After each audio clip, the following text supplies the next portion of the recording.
बिस्मिल्लाहिर्रहमानिर्रहीम। बोलते कालम के साथ मैं आमिर रज़ा खान। और आपने हरमज़ में एक मरतबा फिर जहाज़ों पर मिसाइल चल गए।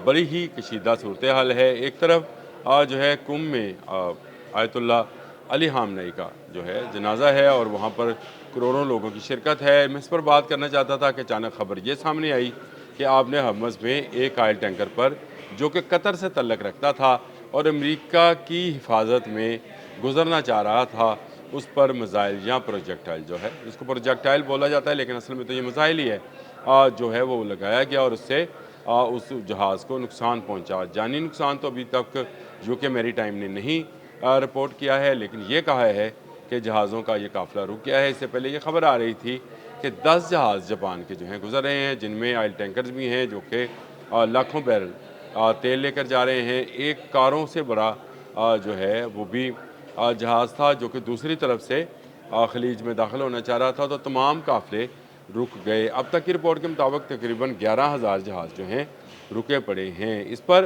अमान ने ये कहा है कि उन्होंने एक मुतबादल रास्ता जो है अपने हरमज़ के साथ साथ ही एक मुतबादल रास्ता दिया था ताकि जहाज़ वहाँ से गुजर सके और इसकी सिक्योरिटी अमान के पास थी। लेकिन हुआ ये कि अब जहाज़ ने गुजरने की कोशिश की अमरीकी बहरिया की मदद से, तो उस पर एक मिसाइल फायर कर दिया पासदारान इनकलाब की तरफ से। अब तक की रिपोर्ट के मुताबिक ये कहा गया है कि उन्होंने बताया था कि कौन सा रास्ता इस्तेमाल करना है और कौन सा नहीं। जो रास्ता पासदारान बताएंगे, अगर उसी रास्ते को इस्तेमाल किया जाएगा, उसी की गाइडलाइन पर चला जाएगा, तो वो महफूज होगा, अदरवाइज़ कोई रास्ता महफूज नहीं रहेगा। और ये भी बात ज़हन में रखें कि पासदारान इनकलाब ऐलान कर चुके हैं कि आपने हरमज़ उनकी है और वो जबल मुबारक से लेकर जो है अमान के साहलों तक उन्होंने कहा था कि ये इलाका उनका है और जो जहाज़ यहाँ से गुजरेगा वो टैक्स देकर जाएगा। ये वो मामला था जिसको लेकर जब मुआहदे की अमन मुआहदे की बात हो रही थी, उसमें भी ये सामने आया था और मैंने आपसे कहा था कि आपने हरमज़ ही दोबारा से भड़क सकता है। कल भी मैंने एक व्लॉग जब मैं दीन साहब के साथ कर रहा था, तो मैंने वजाहत के साथ बात बताई थी कि किसी वक्त भी एक चिंगारी आपने हरमज़ में मौजूद बारूद को फोड़ देगी और ये जंग दोबारा शुरू होगी। डोनाल्ड ट्रंप जो हैं वो इस बात पर उन्होंने ये बयान जो बहुत खुश आइंद बयान है कि मैंने एक हफ़्ते के लिए तमाम कार्रवाइयाँ ईरान के ख़िलाफ़ मुखर कर रखी हैं ताकि वहाँ पर जो शहीद आयतुल्ला ख़ामनेई का अली ख़ामनेई का जो जनाजा है या उनकी तजहीज़ व तकफ़ीन है वो मुकम्मल हो जाए। 9 को होनी है, आज 7 जुलाई है, 9 जुलाई को ये तजहीज़ व तकफ़ीन मुकम्मल हो जाएगी। उसके बाद वो 30 दिन भी मुकम्मल हो जाएंगे जो कि 60 दिनों की जंग बंदी का पहला मरहला है। लेकिन 60 दिनों की इस जंग बंदी के अंदर इसराइल लेबनान और शाम पर हमलावर रहा, गज़ा में रहा। कल हमास ने भी गज़ा छोड़कर उसको इंटरनेशनल जो बॉडी बनाई गई है अमन कमेटी, उसके हवाले करने का ऐलान किया।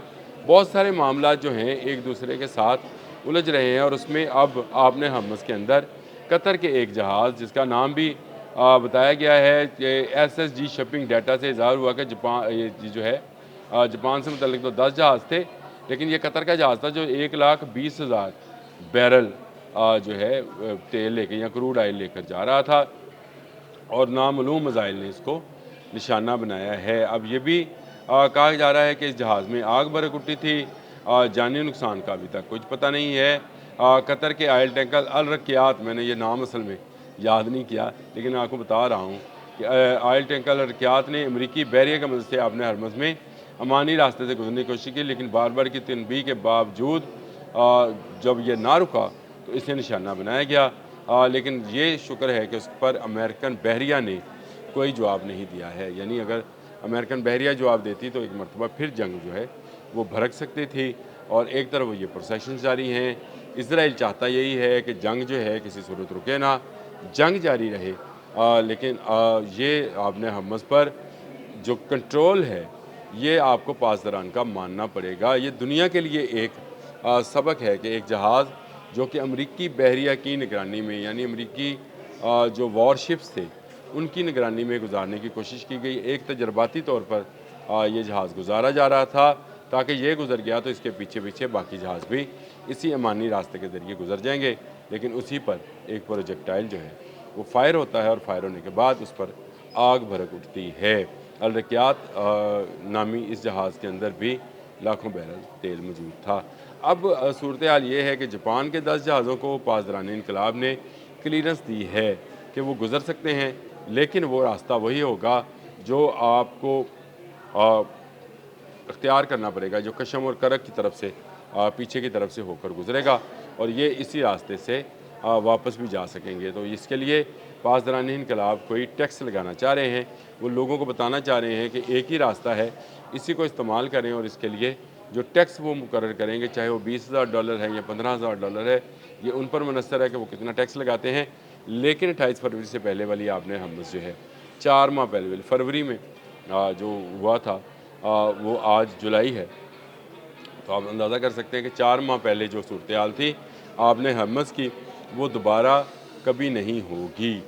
ہر جہاز کو اجازت لے کر گزرنا ہوگا، چاہے وہ تجارتی جہاز ہے، چاہے وہ آئل لے کر گزر رہا ہے یا گیس لے کر گزر رہا ہے، کھاد لے کر گزر رہا ہے، بہت ساری اشیاء ضروریہ جو ہیں وہ بھی ادھر سے ادھر آتی جاتی ہیں، اور آپ نے حمز ہی کا ہی راستہ استعمال کیا جاتا ہے۔ لیکن اب ایران جو ہے اس پر مکمل طور پر تسلط قائم کر چکا ہے۔ امریکہ چاہ کر بھی ایران کا یہ تسلط ختم نہیں کر سکتا ہے۔ کوشش کر دیکھی ایران، امریکہ اور اسرائیل نے کہ ایران کیا یہ جو قبضہ ہے یا یہ جو دعویٰ ہے اس کو غلط ثابت کر دیں اور آپ نے حمس کھلی ملے۔ ڈونلڈ ٹرمپ نے یہاں تک کہ دنیا کو انشورنس کی آفر بھی کی، اور پھر نیٹو کو بھی پکارا کہ آئیں میرے ساتھ ملیں، آپ نے حمس کھلائیں۔ جاپان سے بھی ریکویسٹ کی گئی، لیکن کوئی اس کو کھولنے کو تیار نہیں ہے۔ جو اس کے انٹرنیشنل واٹرز ہیں وہاں پر برودی سرنگیں ہیں، اور جو راستہ کھلا ہے وہ آپ کو ایران کے جزیروں کی بیک سائڈ سے ملے گا، اور وہیں سے جو ہے آپ اپنا ٹیکس کہہ لیں اس کو راہداری کہہ لیں، راہداری میرے خیال زیادہ اچھا لفظ ہے، وہ راہداری پے کرنا پڑے گی، جس طرح سے ٹول پلازا یا ٹول ٹیکس ہوتا ہے وہ دینا پڑے گا، اور اس کے بعد آپ کا جہاز بحفاظت گزار دیا جائے گا، چاہے آپ گلف میں جائیں، چاہے گلف سے آپ باقی دنیا کا سفر کریں۔ یہ ایک ہی راستہ رہ جائے گا، باقی آپ نے حمس جو ہے اس پر پاسداران انقلاب کی بحریہ کا مکمل کنٹرول ہوگا۔ ان کی آب دوسیں یہاں پر موجود ہیں، ان کی برودی سرنگیں موجود ہیں، اور ان کے جہاز اور میزائل جو ہیں وہ بھی ہمہ وقت تیار ہیں۔ جو بھی کسی اور راستے کو اختیار کرنے کی کوشش کرے گا اس پر وہ میزائل جو ہیں وہ گرا دیا جائے گا، اور یہی آج پاسداران انقلاب نے ثابت کیا ہے۔ جنگ کے بادل ابھی چھٹے نہیں ہیں۔ جو لوگ سمجھ رہے ہیں کہ شاید جنگ کے بادل چھٹ گئے ہیں، ان کو شاید آج کی خبر کے بعد جو ہے مزید مایوسی کا سامنا کرنا پڑے گا۔ ہم جو ہیں عزم کے ساتھ، اس عزم کے ساتھ کہ دنیا میں امن ہو، آپ نے حمس میں جو ہے تمام جہاز جو ہیں آزادانہ طور پر گزر سکیں، وہ کوشش کی جا رہی ہے، لیکن یہ اب پاسداران انقلاب کی مدد کے بغیر ممکن نہیں ہے۔ انہوں نے ثابت کر دیا کہ کسی جہاز کو امان والا راستہ جو ہے وہ لینے نہیں دیا جائے گا۔ جانا ہے تو اجازت نامہ پاسداران انقلاب ہی دیں گے، جس کا دعویٰ انہوں نے پہلے روز سے کر رکھا ہے کہ امریکہ کا جہاز بھی یہاں سے نہیں گزر سکتا۔ آج کا پروجیکٹائل جو فائر کیا گیا امریکی جہازوں کی نگرانی میں قطر کے ایک جہاز پر کیا گیا، اور یہ بتایا گیا کہ آپ اپنے جس کو مرضی لے آئیں۔ قطر والے تو اپنے بھائی سمجھ کے لائے ہوں گے نا امریکیوں کو، کہ آپ ہمارا جہاز گزروا دیں، وہاں سے حملہ نہیں ہوگا۔ ہو گیا حملہ۔ یہ حملے مزید بڑھ سکتے ہیں۔